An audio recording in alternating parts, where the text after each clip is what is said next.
Greetings, ladies and gentlemen, and esteemed members of the government of Brazil. I apologize for not being able to make this address in person, and I hope that my appeal is not diminished in any way due to my inability to be with you today in person. My name is Luis Elizondo, and I'm a career intelligence officer with the United States government.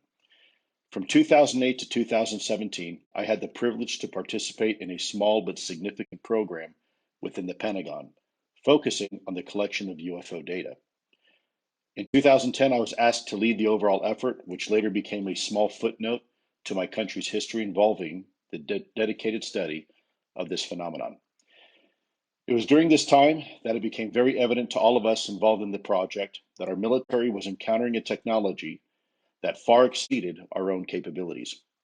Furthermore, it was abundantly clear that this technology had the ability to gain access to our controlled airspace and once more perform in ways that was unimaginable and yet verifiable by some of our most sophisticated weapon platforms and data collection techniques. On a regular and routine basis, our military equities were coming face to face with these technologies, perplexing our military eyewitnesses and stymieing our best efforts to understand the unique performance characteristics. Furthermore, of critical concern was the apparent interest this phenomenon has with our nuclear technologies, including power generation, weapon systems, and propulsion. Recently, elected officials in my country have decided the evidence was too overwhelming to ignore and called upon our defense and intelligence communities to participate in a public hearing, of which I suspect many more will follow. The result of the hearing was simple and yet astonishing. One, UFOs are real. Two, UFOs most likely represent a real technology. And three, UFOs are considered a national interest for the United States. Further reinforcing this new priority is a requirement for our defense and intelligence communities to work with partner nations and allies. Although I applaud this new renewed interest in a historically forbidden area of study, it is with great concern that I worry about any single country having monopoly on the study of what is now considered beyond next generation technology, and by default, controlling the narrative on this topic. This is precisely the mindset that has relegated this legitimate study of this topic to fringe and pseudoscience for the last 70 years.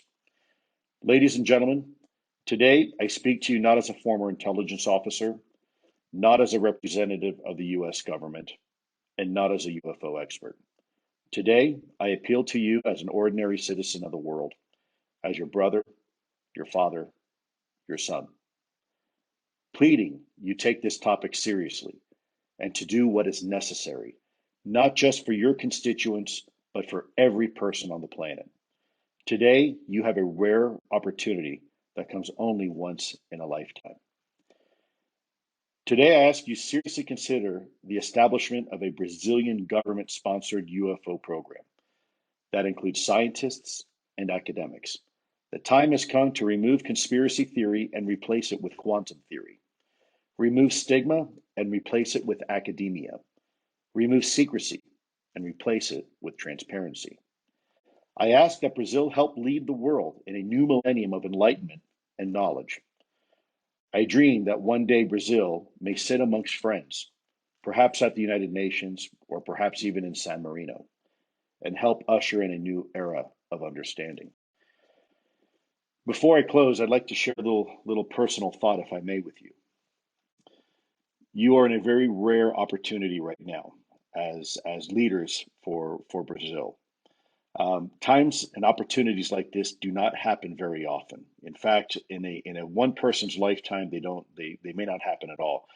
But as a species, these paradigm moments for us occur, and in fact are a natural part of our species evolution.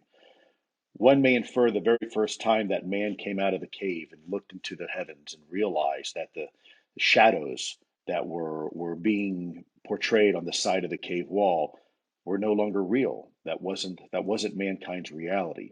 And crawling out of the cave for the first time and witnessing the heavens, maybe that was the first fundamental paradigm change for our species.